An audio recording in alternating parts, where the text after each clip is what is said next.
Hey everyone, welcome back. This is part two of our two-series interview with the Fresh Rinse, Mike.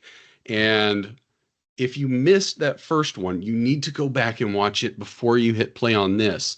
There are a lot of nuggets, as Mike said before, that you need to hear that I've struggled with, that he struggled with. We're butting of heads because we did things differently, but no, it's just different perspectives, right, Mike? Yeah, it is amazing how that you can come to the same end result from two different angles and make friends along the way. I'm really enjoying my journey, and I'm really enjoying this little series that we're doing here. Thank you so much for the invitation. Absolutely. So we're going to start this off. We're going to pick up where we left off. So, guys, stay tuned and enjoy this remaining part of the interview. Well, the other big topic that I thought of when talking to you about this, right, is kind of the marketing ideas. You've shared some fantastic ones, and you've got so much more knowledge on this and some things you haven't done that shocked the crap out of me. But I think that also that topic helps possibly set expectations for these new guys, right? Okay.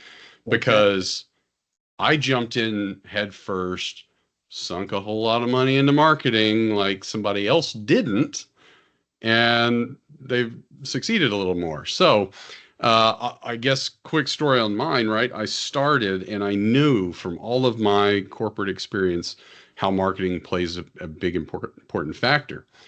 I went out and I did get the social media guys to help me out. I wasted 6 grand or more, got nothing out of it. And when I say nothing, I mean nothing. You call me up, I'll tell you exactly who not to go for, but I won't blast them over here. But, you know, I did that route. I didn't do the door knocking, which a lot of people have talked about, which studies show that that could be a lot of waste of time when you should be doing other things.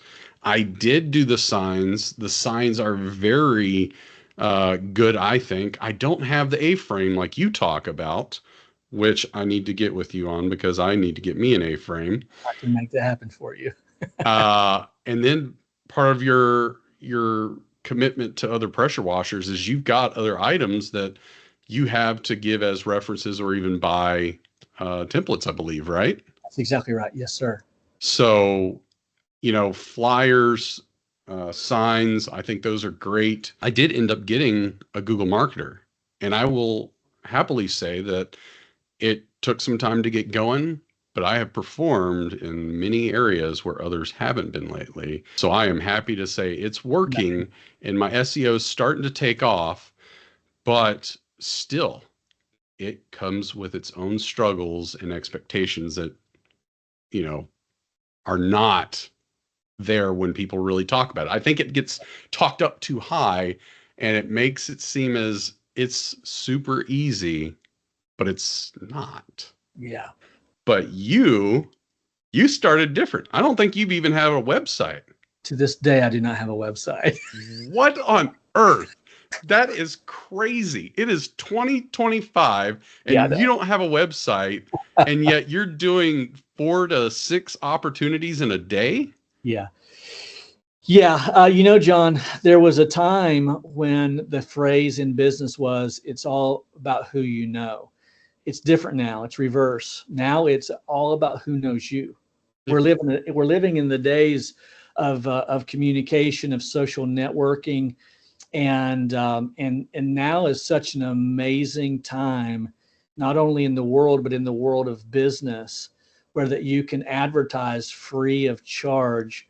I will say I have never had a website, but if I were to start out today, I would absolutely get a website. We're living in a different time than I did even 10 years ago.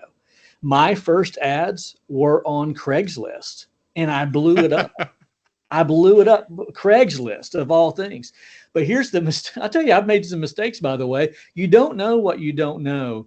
I can remember giving early bird specials in April. That's when the market blows up in our area. And I'm over here giving discounts to drive in work. Now I look back, I'm like, well, that's when the phone was ringing anyways. But yeah, so we can go through a list of things that I would encourage. Obviously, yard signs. I say obviously, there are some guys out there who would say that doesn't work for them. From my standpoint, it's quite obvious that yard signs work. 5x7 cards, door hangers are good, and word of mouth is obviously one of the better things. But I love the community groups on Facebook, community yard sale, neighborhood Facebook groups. I post to 40 plus every single night, and every Saturday morning, and generally speaking on Sunday morning before church, I post into these groups, and I posted 40 or 50 last night. And my bread and butter over the years has been from these Facebook groups. More than half of my leads come from these organic groups, just putting this out there, putting my ads out there with some before and after pictures, a small description of what I do. And now people see me all the time. They're like, Mike, I see you everywhere. And I think to myself, no, probably not. You've probably just seen me a few times, but I'm unforgettable. So well, here's one for you, John, that I think a lot of people just do not take advantage of, is their own rig. Just advertising through your rig. Something that I do quite regularly.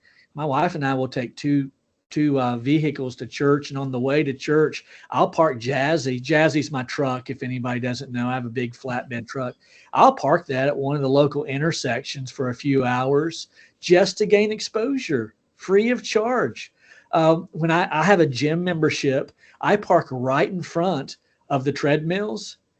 I got 3 jobs in 3 weeks and paid for 2 years of my gym membership simply by parking in front of the treadmills in the morning at the YMCA. Wow. This is all organic. This is just, by the way, I got a workout in, plus I made friends, and I'm literally, John, I kid you not, I'm on the treadmill walking, not running, because I don't run. I might run to the refrigerator every now and then, but that's as far as it goes. And I'm watching people take pictures of my truck while I'm getting a workout in. I was literally just got out of the shower and changing clothes and putting on my work clothes, and I've got Mike's pressure washing gear on in the locker room. And the guy says, "Is that what you do? Or you do Mike's pressure washing?" I'm like, "Yeah." He's like, "I see your truck all over the place." I'm thinking, probably not. Probably saw it a couple of times, but they get this imprint in their brain because they see plumbing trucks all the time, but they don't need a plumber. They see electrical HVAC trucks all over the place, but they don't need an electrician. But when they need a pressure washer and they see your truck, they see your gear, it's advertising, it's marketing is what that is. So, do I encourage websites? I absolutely do, especially now in 2025. They're cheaper than they've ever been. Jump in there. But organic for me has been the way to go. Yeah, speaking of the wraps, I showed you over the winter break. I jumped in and got mine wrapped. Beautiful, by the way. Beautiful Beautiful wrap. No one can miss it at this point, right? That's exactly right. How discouraging would it be if your neighbors called someone else? You're parked in front of your stinking house and your neighbors call someone. I doubt that's going to happen.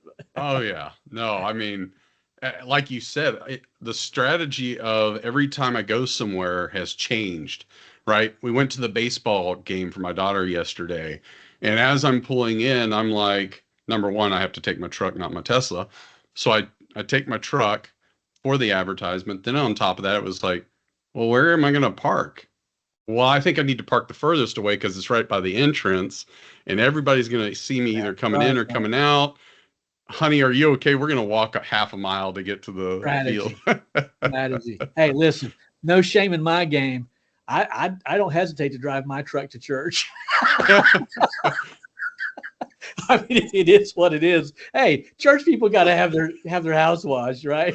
Oh, everybody in church already knows that I'm the guy to call, but nonetheless, yeah. And then there are those other things. I usually sponsor 1 or 2 soccer leagues or soccer teams a year. I have never picked anything up by that in terms of washes, but it's good community rapport. You're branding yourself. You become the local celebrity. Here's the thing, guys. Be known in your community as the guy to call for pressure washing. Just be known for that. When people think of pressure washing, they should think of you. And when they think of you, they should think of pressure washing. If those two things can become synonymous to your name, then you're going to do well.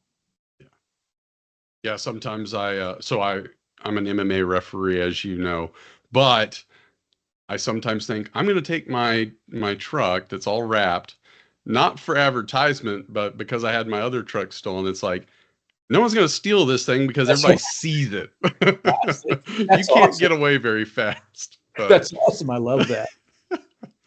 um, now here's one thing that kind of hit home for me, and you know this very well because I called you about it, but there are some struggles that people are going to run into that aren't talked about and in owning your own business, not just pressure washing. But you can get to these dark spots. You kind of hinted on it earlier, but that's Mhm. the mental struggles that you might encounter, right? It stops working out as good as you'd hope, or financing gets so tight that it's Mhm. like you're begging people to, in a sense, let you wash a job so you can get McDonald's that evening or whatever it may be. Mhm. You even mentioned getting burned out. I mean, yeah, doing what do you do? 500 jobs in a year? 400 plus. Yeah, Yeah. So that's got to wear on you too. But then again, unlike us, you get 3 months of it's true. laziness, right? That's one of the perks. Yes. Don't tell my wife that it's laziness. Yeah. She probably already knows. Nice. But you know that's one of those things I don't think a lot of people really realize. And despite how ready you are, I think I've started to find out from everyone that I've talked to in pressure washing, and I've got a lot of AC friends too, that are struggling in some way mentally. They might be making millions of dollars, but man, they're struggling to find the personnel that's going to give them a break for a day to have off to themselves. So, that being said, what do you think is the most common, and how can you encourage people to push through those moments from what you've seen? Yeah, let's face it. Burnout can come from not working as well. The mental agony, agonizing over strategies. Watching YouTube guys like myself, just absolutely out there killing it and wondering why it's not happening to you. That can get old real quick. Wondering how you're going to pay your bills, being someone like Jeremy and being on the fence about, do I go full time or do I hold on to this job? Listen, that's a struggle, and that struggle is real. Is it a good problem to have?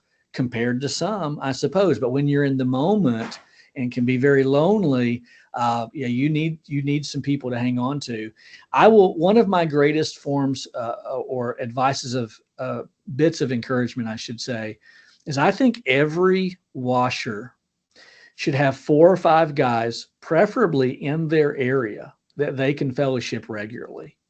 Probably, and I think what would be the best way to do it is to have people who are on your same level. You have to determine what that is. Maybe it's by year. Maybe they're first year washers like you're a first year washer, or second or third, or what have you.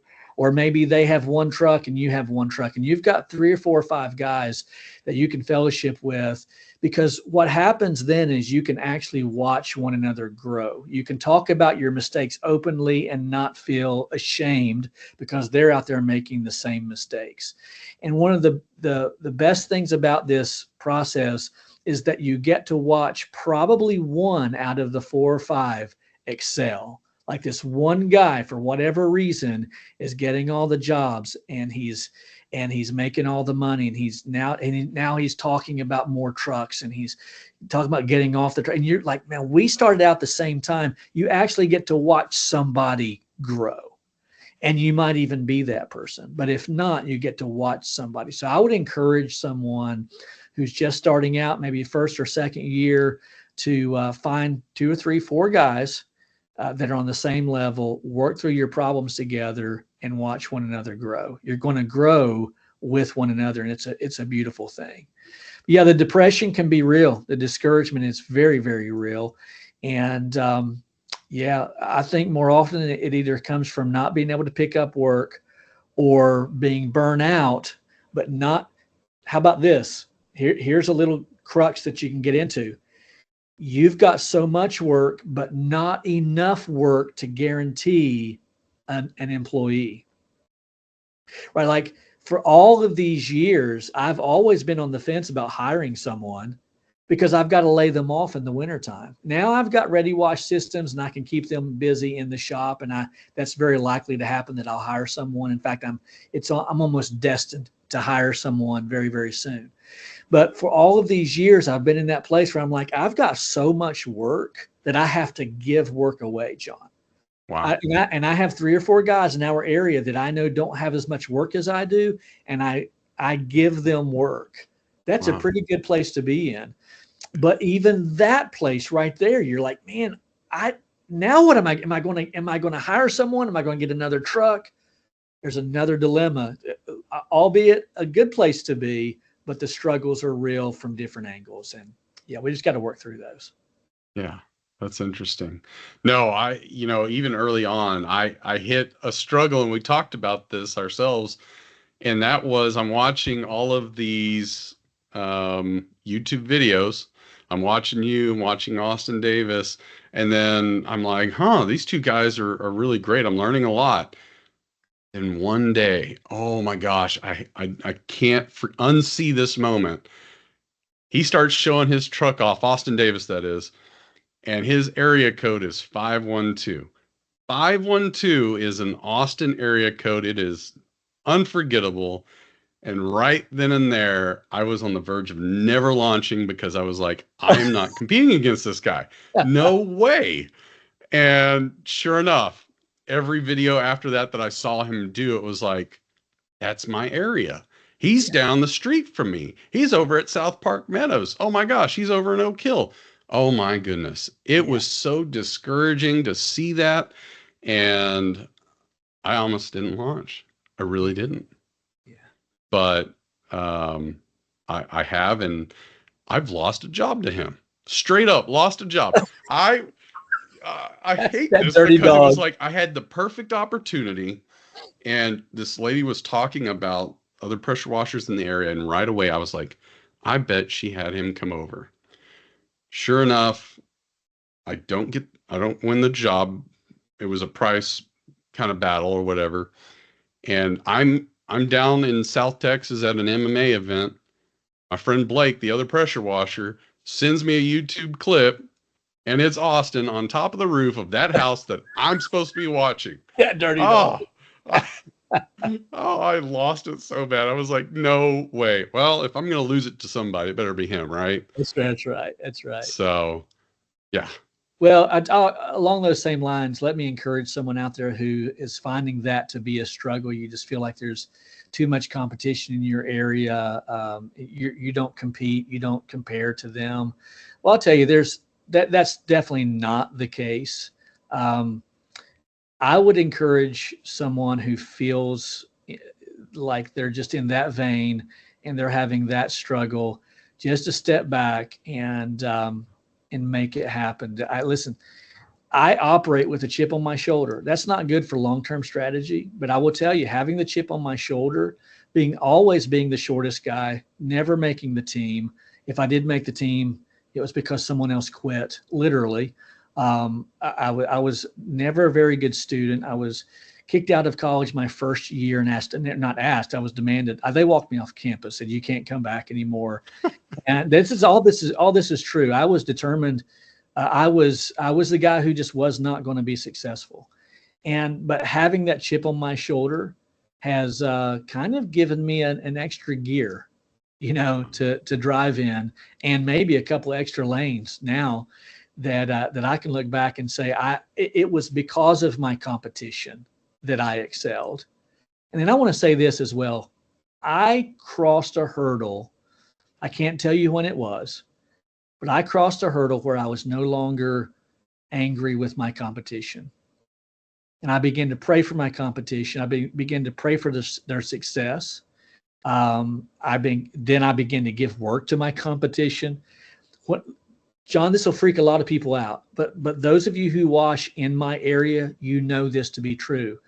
When I see some of my local competition on Facebook and I see their ads, I recommend them. In the comment section, I will say, this guy comes highly recommended. If you're looking for a pressure washer, look no further. Oh. Wow. And they're washing houses in my neighborhood. But here's the thing, get this, guys. Your candle will never lose light by lighting someone else's candle. In fact, in that moment, it'll actually shine brighter. And I have made more friends. And by the way, that has never come back to bite me. It has only worked to my benefit, because the fact of the matter is, most people aren't reading those comments except for my competition who's reading those. And now guess what they're doing? They're promoting me. Wow. Life is short. I'm going to die one day. I'm not going to die with competition. I'm going to die with friends. That's my goal. And it's been a pretty good goal to accomplish. I'm still trying to accomplish it. But yeah, you can't have friends unless you're friendly. And I don't have competitors. I have friends. So in all fairness, right, Austin handled this very well when I did contact him. He, I was like, I asked him a few questions. I wasn't mad, but his response was really good. And there's so much work here that there's endless amounts. Don't worry about it. You'll get the next one. Austin, you still owe me a coffee, so I'm holding it to it. But yeah. But I was fortunate to meet Austin and his girlfriend at the huge convention last year. Of course, we've known each other through Facebook and social media platforms, YouTube. And I will tell you, it's not necessarily his price or his performance that gets him the jobs. You do see how good looking he is, right? Well, I mean, give him some competition here. Come on, I mean, no offense, Sean, but we don't stand a chance, dude. Why do you think that I do almost no in-person estimates? Because if I show up and they see this, I don't stand a chance. Hey, I'm all about automation. My customers can build their own on my website. Oh, nice. Yeah. Nice. So you don't want to talk to me or see me? That's fine. Go to the website, plug in the information. You'll get it, and you can decide what you want or what you don't want. And wonderful. But yeah. So that brings me to closing comments. And once again, I want to thank you for every minute you've given us, sure, Mike. But I will say, yeah, I've made some intense decisions thus far, spending X amount of money that maybe probably wasn't the best idea at times, but I think I've pushed the mark as far as I can. Now it's going to explode or it's not. And I've gone down other avenues. I mean, I got marks on my arm here. I started selling SH to all the local pressure washers, right? So now in Austin, I've got the South, and then I think Texas Pressure Washing has the North up in Leander. So it's like, you've got both areas, and that's fine. I'm not going to tell them not to go to them, because if I'm up there and I need to get refilled, I'm not driving all the way south to get my own bleach. Sorry, right. Even if I save money, right? Absolutely. But, I've got that working. I am trying to start planning on getting into building rigs, whether it's trailers, jazzies, nice. Vans, whatever it may be. We're working on doing that. We also have some fabrication that we can do. And then I've talked to you about other items that will wait, but maybe those will come out. So I'm still a big firm believer on marketing, spending that money, but I would not waste it on probably the Facebook ads. I've never seen it work, despite how many people have said they've had success.